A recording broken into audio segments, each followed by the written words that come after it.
Welcome to episode 3 of EV Misfits. I hope you're enjoying the show. On today's agenda, we're going to talk about range anxiety, which is something I think every new owner has experienced at some point in time. So I'm just going to jump into the show tonight. Blake, when you were shopping for your Tesla, what worried you the most? Hey, Rob. Well, honestly, range was something that I was concerned about, and I was trying to get something that was over 300 because, I had the Prius Prime before, and I only got 25 miles, and I am going to be doing some road trips. So I just kept thinking, would all-wheel drive or the rear-wheel drive, and I'm down in Florida visiting family, so I didn't really think I would need like an all-wheel drive. And so I've been pretty happy with my range so far. And So you had a specific number in mind when you were buying your Tesla? You wanted to be over 300? Well, I just feel like it was kind of where the market was. It was maybe some sort of arbitrary number that I've been kind of pushed towards. What about you? Yeah, for me, I don't know if I was worried about range anxiety as much as I was worried about just charging in itself. I didn't have a home charger lined up. I just had the level 1 charger. When I was in the Prologue, the charging infrastructure is not as strong, so you had to buy an adapter to use the Tesla's infrastructure. Then I had to fool the app to make it think I had a Chevy Blazer because the Honda Prologue wouldn't charge on the network, so I had to trick it to think I had a Chevy Blazer, which is the same vehicle as the Prologue, but just a Chevy version. And I don't think I was worried too much about range anxiety. I like you always buy cars with the best gas mileage, right? And I think shopping for an EV, it was the same type of thing. I was shopping for the car with the most range, right? Because it's kind of comparable.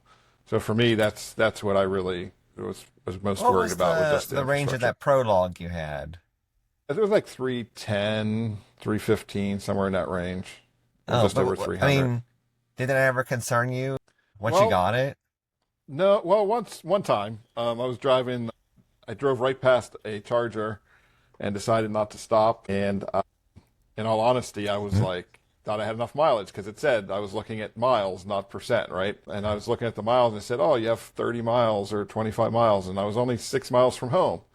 But what I didn't take into account was the AC and all the other stuff. And I was just about home, maybe like 5 miles from home. And it's like you have 4 miles left. And the car slowed down, and I think when I pulled in the garage, I was at 1% battery left. So I plugged in right away. 1%. I was a little nervous. I was like, what am I going to do? It's not like that gas vehicle where you can just call the tow truck and they bring you a gallon of gas, and it's enough to get you to the gas station. But I think for me, that was probably the scariest moment. I don't think I've been below 10% since then. I'm a little bit wiser, plan a little bit further in advance, kind of think through things a little bit more. Like hard time finding chargers now with the Tesla, but what was it before EV Go? EV Go I used a lot of. With Honda, you got some credits. I still have some credits now that I use occasionally with the Tesla. I didn't really supercharge because, again, I charge at work and charge at home. So the only time I would really supercharge was when I was on a road trip. And, I don't do many of them, but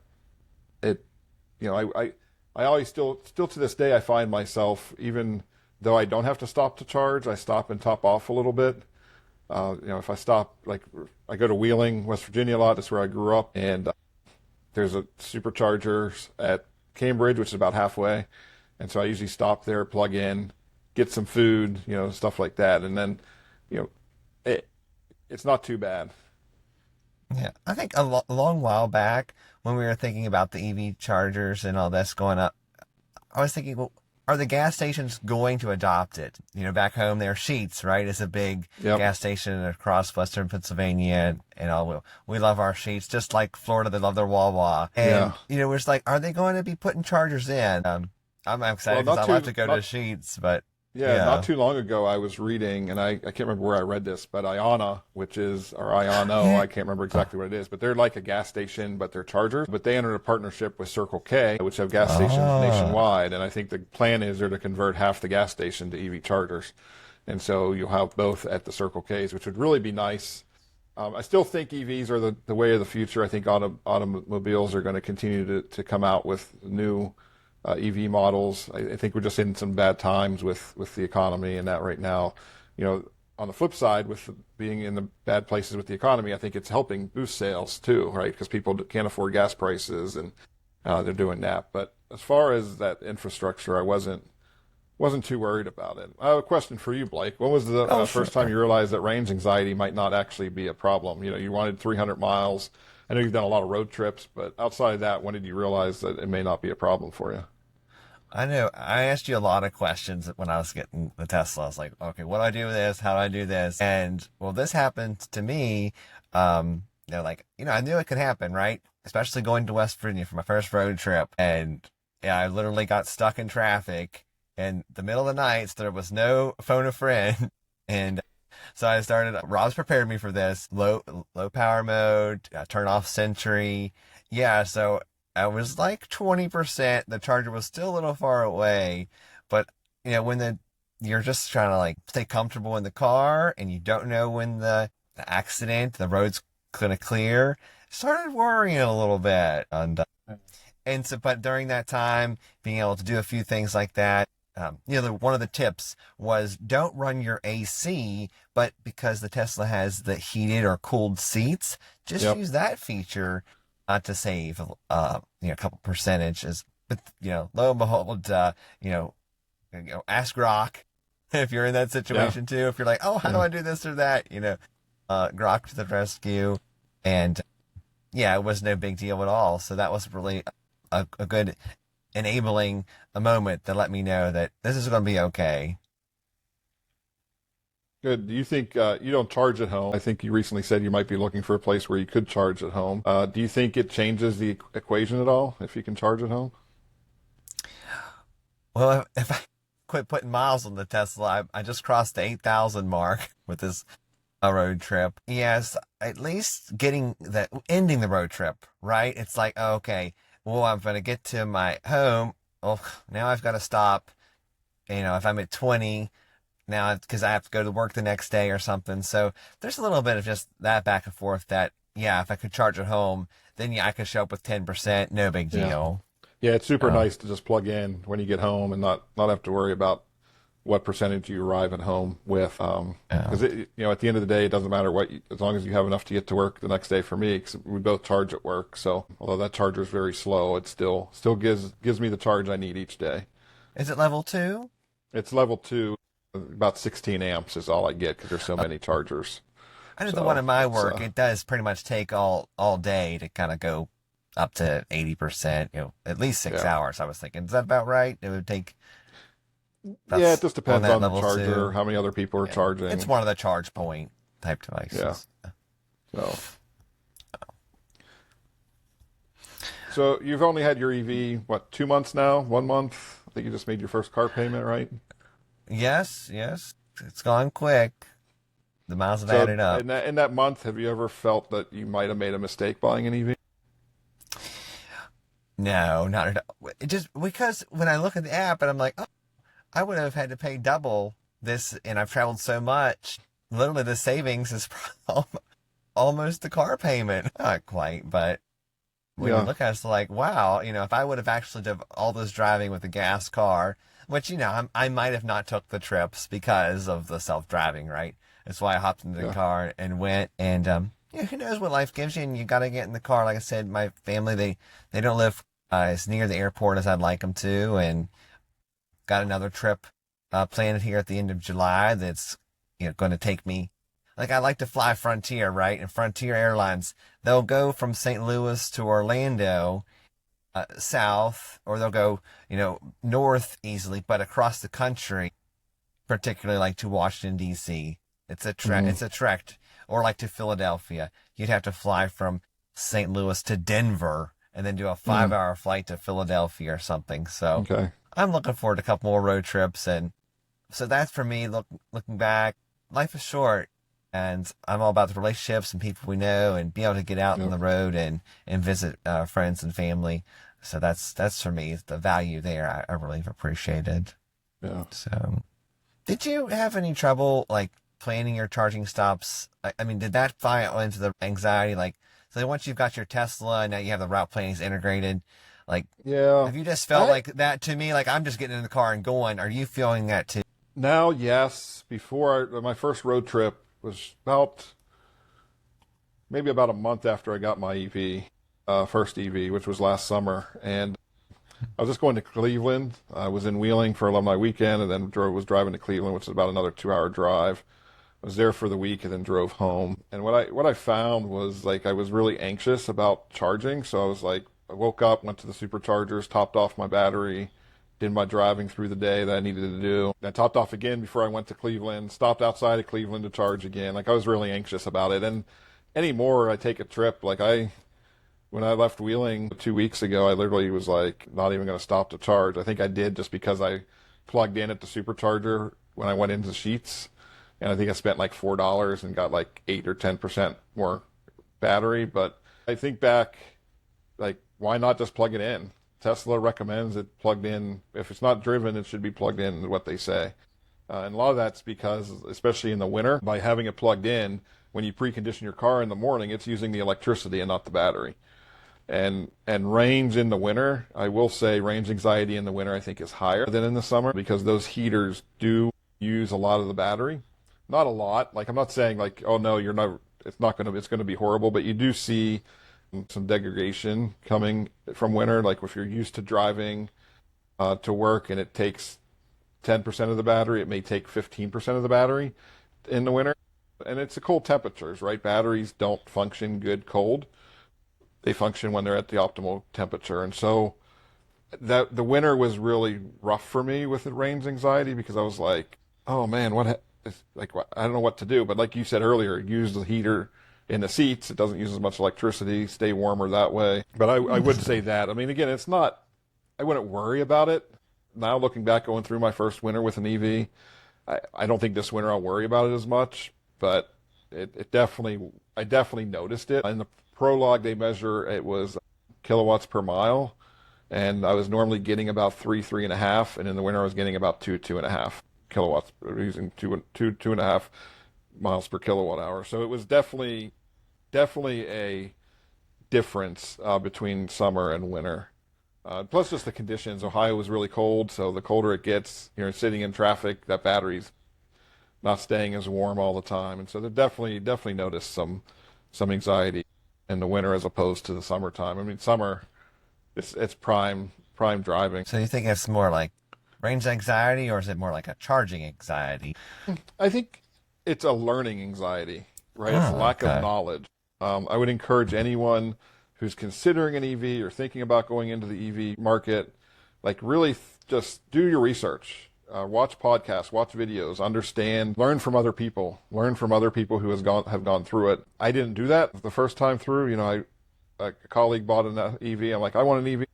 And I went and looked for an EV and I went and bought it. So I didn't do a bunch of research. Looking back now, that is definitely a regret that I have, not learning beforehand. But besides that, I think it's a pretty easy transition. And the range anxiety, I don't think it's really there once you're in the car for a month or two. I think you just kind of get used to just thinking differently, right? You got to think about going to the gas station. I got to stop at the gas station before you get home. Well, guess what? I don't have to stop at the gas station. I can just go home and plug my car in. And when I wake up in the morning, it's going to have enough juice for me to get to work. I don't have to make those stops or plan those stops out. I think definitely charging from home or work is key. I think that makes the range anxiety even less because like I'm plugged in now. I get a better rate at 8 p.m. So my car won't do anything until 8 o'clock. And at 8 o'clock, it will start charging to my set preference here at home. And then in the morning, it will go to I charge at 60% at home, 80% at work. And so if I'm at home, I'm not charging more than 60%. When I'm at work, I'm not charging more than 80, unless I'm planning a road trip. I went to Cleveland last week and charged at home to 80 or 85, and then topped off the other 15% in the morning at work. So to get to 100 to leave. But even coming back there, I did stop again to get something to eat. I spent $4 at the Tesla supercharger. I charged maybe 10 minutes. Again, just when I might as well get a little bit of a charge while I'm going in.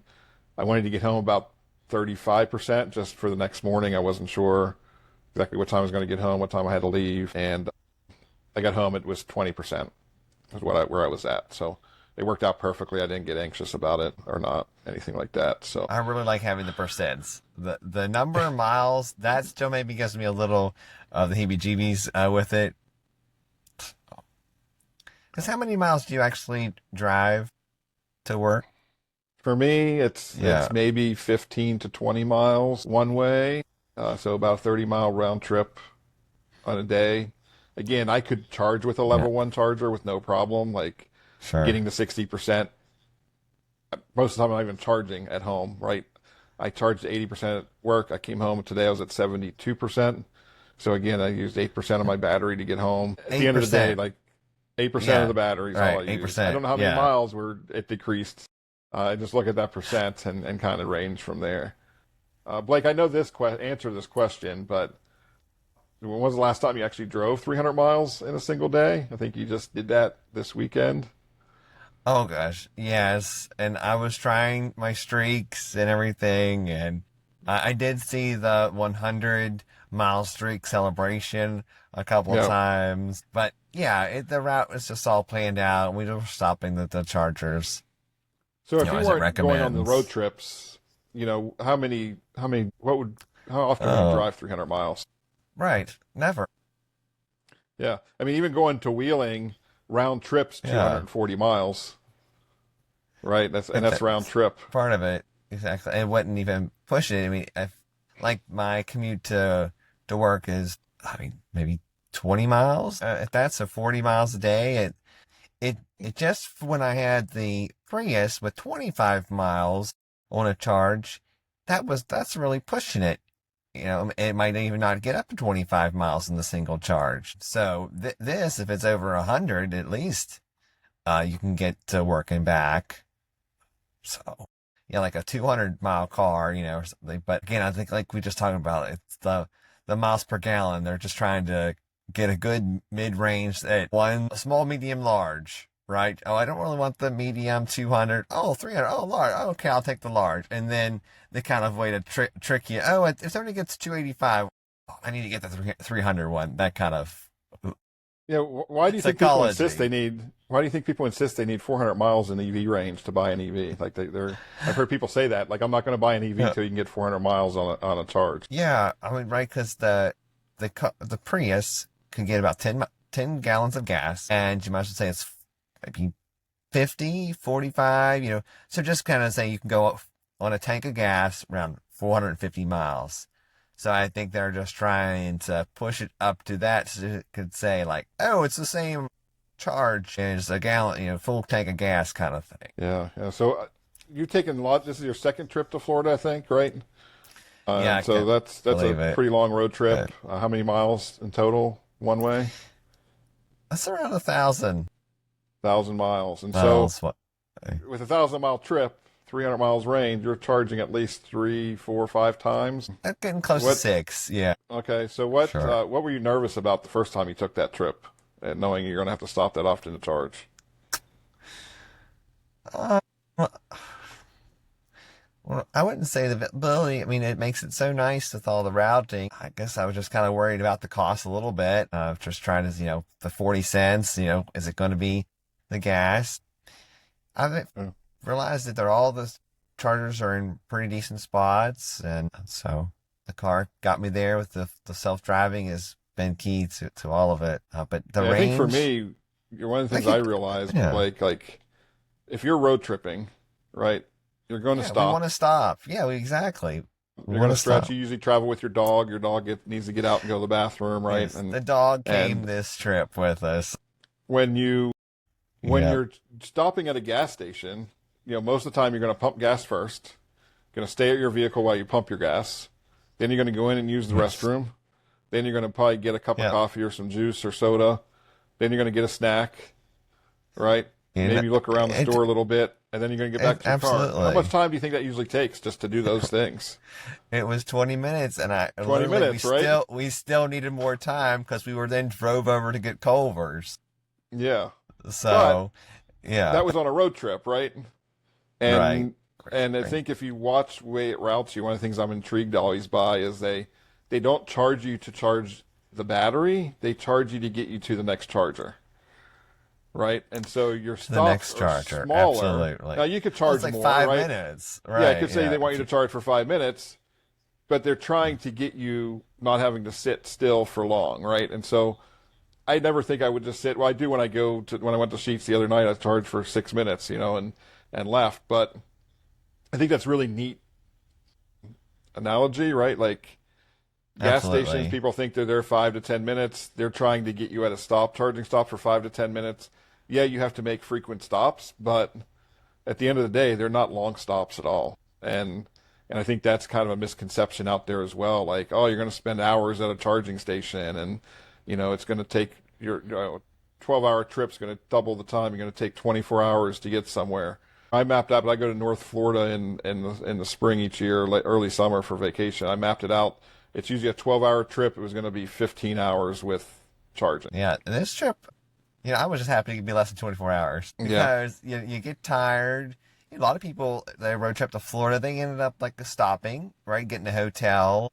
And, none of that. We're just charging up and going through. And because I'm a coffee fiend, so I'll stop and get my coffee, do the charging. You've got to watch because some places are closed. You might want to go to the McDonald's, but it's after midnight and they're closed. So that's a little bit of road tripping through the night troubles. Of course, you still got the, rest stops. I Yeah. see one day that rest stops are going to be putting in EV chargers. Yeah. It's a smaller infrastructure. There's no digging big pumps and wells and No. stuff for the tanks. And so that would just make so much money back for the state and those rest Yep. areas. So hopefully we'll see that because there's a lot of real estate there that could be used. And then there would be bathrooms at 3 a.m. Yeah, right. For available. sure. So, Yes. one of the things I've been thinking a lot about is why do people obsess so much over range, right? Like we've been talking a lot about range on this episode, and I think it's important because I think it's something that really concerns people that are making the switch. And I think we're always trying to compare an EV to a gas vehicle, like always making the comparison. But think about it for a minute. Aren't you just filling up your tank once and then forgetting about it until the gas light comes on or you see the gauge empty? Like you're not worried about how many miles you're going to be driving. Like you just let the car alert you when you need to get gas and you go and get gas. And some people maybe they fill up every Sunday, but it's not something you're thinking about every day. So why do we think about our batteries every day, right? Like just plug in, don't worry about it. Enjoy the car, drive it, and don't worry about what charge you are or what percentage you are. Now, if you're going on a trip, it takes a little more planning, right? But for most everyday driving, just charge and have fun with the car. The infotainment system and watching YouTube.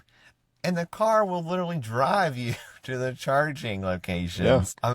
That anxiety of being like 1 gallon of gas left and like, where is the next gas station? Yeah. I do not want to look back to that. No. Definitely No. been So there. Blake, earlier you mentioned that you had switched early on to battery percentage instead of miles. So why did you do that? Sure. Oh, because that same reason, I don't want to know I only have 60 miles left. Yeah. Percentage is much better. And I asked this question specifically because we're heading into our Apple Pit Stop segment. Okay. And we're running short on time today because we had such a great conversation. But we're going into our Apple Pit Stop. And I was thinking today, really thinking through how nobody complains about charging an iPhone every night. But people want to complain that they have to charge their car every couple days. So why do you think that is? I think that the percentage feels a bit more predictable. And like I said, if you told me on my iPhone I had 5 minutes left to use it, I guess that could be, also like, oh, I better charge. But man, that would just also just kind of cause me a lot of anxiety. Of course, then maybe there's a vagueness to it. Then people might like, oh, 3%. Oh, okay. But then the car is just like the iPhone, right? The car has a low power mode. The iPhone, it doesn't just completely die. It goes into a mode that, your location still could be found, right? If you don't want to lose your phone. So the car is also a bit smart. And what do you think? Would it do some extra things if it's down to 1%? I'd have to look No, into that a little bit more, it's I pretty guess. smart. It's going to let you know that you don't have much battery. It's going to preserve as much battery as you can. Um, I don't think you're going to get there. I mean, my car was telling me to stop for charge. I just chose not to when I ran down. So I was like, I'm just going to do. I was the type of person that would drive till I had 0 miles left and then get to the gas station, right? So I was like, I'm going to be the same person with the EV, and I'm just going to get as low as I can, and then I'll end up going to charge. And it just was more anxious because what you don't think about is like gas stations are a dime a dozen, and AAA can bring you a gallon of gas and get you going, but there's not a lot of Hmm. chargers out there that can come and give you a charge. And then kind of defeating the purpose of having an EV, you got this big gas generator going to charge your car, so you have enough battery to get home. Like it just defeats the purpose. So that's kind of what I think. And I think we're just being, I think charging is a lot more convenient than gas, right? Like you just don't like you can just charge at work or charge at home, and you can't necessarily fill up your tank of gas every night at home, right? Like you don't have to worry about stopping in a gas station late or anything like that. So I really think it's more convenient overall. And what I'm seeing, from my own personal experience and being in, some Tesla owner groups and all that, that the charging network is strong and going. And don't forget from last week's episode, there are charging challenges, and make sure you've opened up your Yeah, Tesla app into the charging section for those badges and all that. So, yeah. And then the only thing is more vehicles are accepting the Tesla network. So there's, the superchargers are full. So that's just part of it, that they need to keep growing the charging network, yep, and more places need to yep. be adopting the chargers. And I told you the other day, I was so surprised when I pulled up to that Flying J, which kind of sketch 40 plus cents to at Flying Yeah, J. But anyway, it just totally looks like a gas station with the yeah, it roof and the does. awning, and It they're does for they're sure. That's big. your That yeah. Iona or the EV, whichever that model is that That's they an EV use, go. are an EV go, are like those big ones, like a gas dispenser looking. So it is funny, and I guess I've seen some videos from China as well. They're in that route too. Like people are lined up. It's like I don't really want to go back to like the lining up. Do you remember like back in the day where they would have gas promotions and people would line up Yeah, for like the radio yeah. station or something, 98.6, and could you imagine that might happen someday with charging? Like, I do definitely. And so we're just about to time, but I don't want to totally blow off our misfit take for the week. So, just a quick question, I guess. We'll do a oh question sure, instead of a take for yeah. this week. If manufacturers keep pushing for 400 or 500 miles, are we solving a problem that doesn't exist? Are we trying to solve a problem that doesn't exist? Well, I always wonder about the batteries, right? Like, we don't want these cars to just be all this battery that, that you can never put out if there's a problem, a fire, forbid, Yeah, like that the battery is just so big or something. yeah, Maybe if they get that and it's more efficient, we don't want to cause, our firefighters and responders any, other extra grief with that. So, and, if the costs are there, we don't want, if it's another $10,000 for the 450 model, like they'll be tricking the consumer into buying something they really don't need. yeah. So I think for me, I think software and charging infrastructure is more important than battery size and even range. Right, like what structure? Like we talked last week about the Uncharted, they're going to the Tesla Super Network charging system. Like to me, that's huge to have access right out the gate of the Tesla superchargers. I think is very important, and the software is the other key. Like to me, car manufacturers are behind because they're not updating their software enough. Tesla is so much more advanced because of those software updates, right? Like you can almost get a brand new car 2 or 3 times a year because you get all these new features added. So I definitely think that that software and charging is more important than battery size. And I really think that if Tesla released a car tomorrow with only 250 miles and it was $10,000 less, so it was in the $20,000 range, I think people absolutely would buy it without a doubt. What about you? You think they would? Absolutely. Absolutely. For all the reasons we've talked about today. And again, we thank everybody for listening today. And we hopefully something that we've shared has sparked some curiosity. And just, again, we'll ask everybody, what has changed your mind most about range anxiety as being an EV owner? And feel free to drop that into the comments. Yeah, I'd Leave love a to hear from you review. guys to hear what others think. about our content, about our podcast, and about range anxiety as a whole. So until next week, thanks for listening to EV Misfits, and I will see you then.